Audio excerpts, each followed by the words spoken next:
Hi, this is Doug Brown. If you're a project manager, you've probably heard of some advanced techniques for looking at your schedule to take a look at the risks and the probabilities of completing on time, and likewise of your project costs.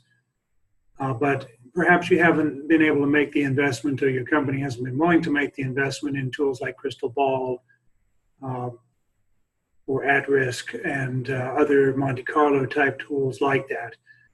If you haven't, there is a way you can take a look at that in Excel and do something that's not quite as good. It doesn't give you as many options, but within a relatively short amount of time, you can actually have some of this capability and get an idea of some of the different answers you might expect to get. So I'm going to show you how to do this in Excel.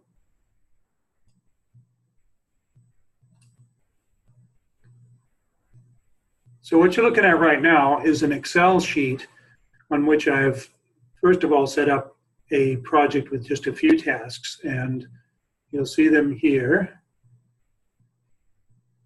So there are 5 tasks, and there's an expected time, which is what you get in your Microsoft project, of course, is you only get the one number.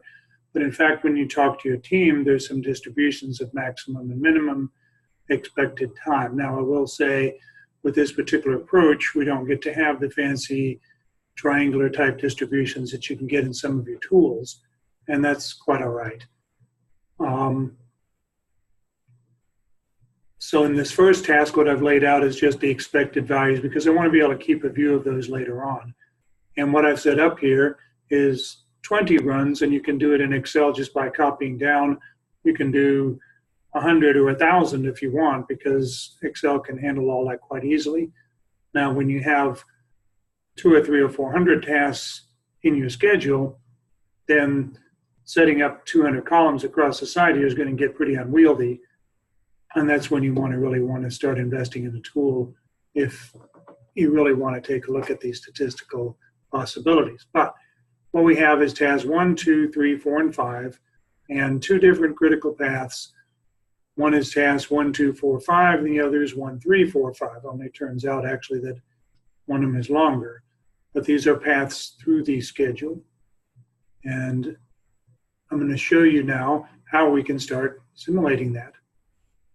I'm going to cheat. I'm going to go to the next tab because you don't really need to spend time watching me build this out.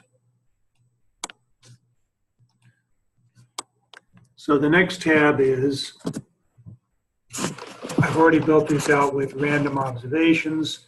And what you'll see here is, here's my base observation again with the expected values and my paths. When I add up the paths, 1, 2, 3, 4, and 5, I get, because remember that one of these tasks is left out of that, I have an actual project time of 77, which leads to a cost of $6,000, just arbitrarily, multiplying into $80 an hour or $80. And now what I do is I start the simulation. And how do I do that? Is I use the random between function that Excel has, and I'm going to have it between the minimum and the maximum. And again, that's going to be some sort of random distribution in here. It's certainly not triangular. It's not going to cluster around the mean. It's just going to be random between 8 and 30. I do the same thing over here for task 2, between C1 and C3. Notice the use of the $sign, which locks those in place, so that as I copy this down, it's still going to be between C1 and C3. See how that's working? And I do the same thing across. And all I do is copy all those down, and what it does is generates random numbers between, in this case, 8 and 30. And what do we find? Well, when we do this, we find that the average of this task, for example, is 19, considerably higher than the 15.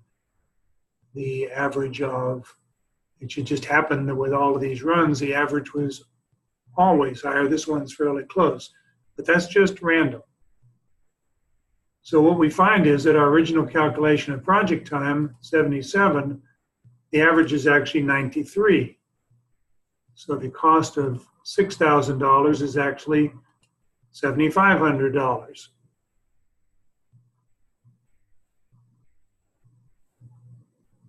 Now, what do you do with that? Well, I'm going to cheat again, and I'm going to go straight to another tab where I've already done it for you.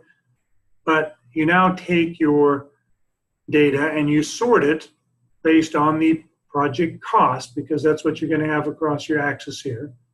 Sort it on the project cost so it will display properly. And then you calculate the percentile, which is simply the number down in the observation. So in this case, it's the first one divided by 21. This one, I have this many observations divided by 21. That gives me a percentile. And then I plot it on a chart like this. This is very easy to do. In fact, I'll build you another one here so you can see how easy it is to do. I simply take my data fields, I insert a chart. I can use either the straight chart or even the recommended chart because it'll see the word percentile and it'll recommend it for us. And there it is, percentile, we're going to do that. And it puts in another one for us. And now all we have to do is change our axes, which you can do here by formatting the axes.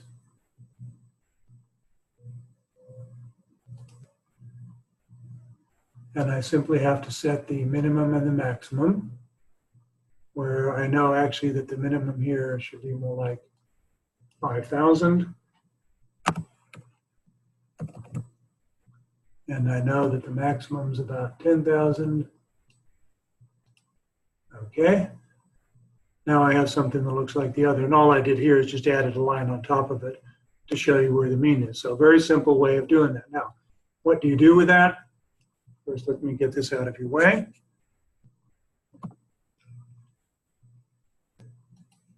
Well, this is basically your probability score. That's how that works.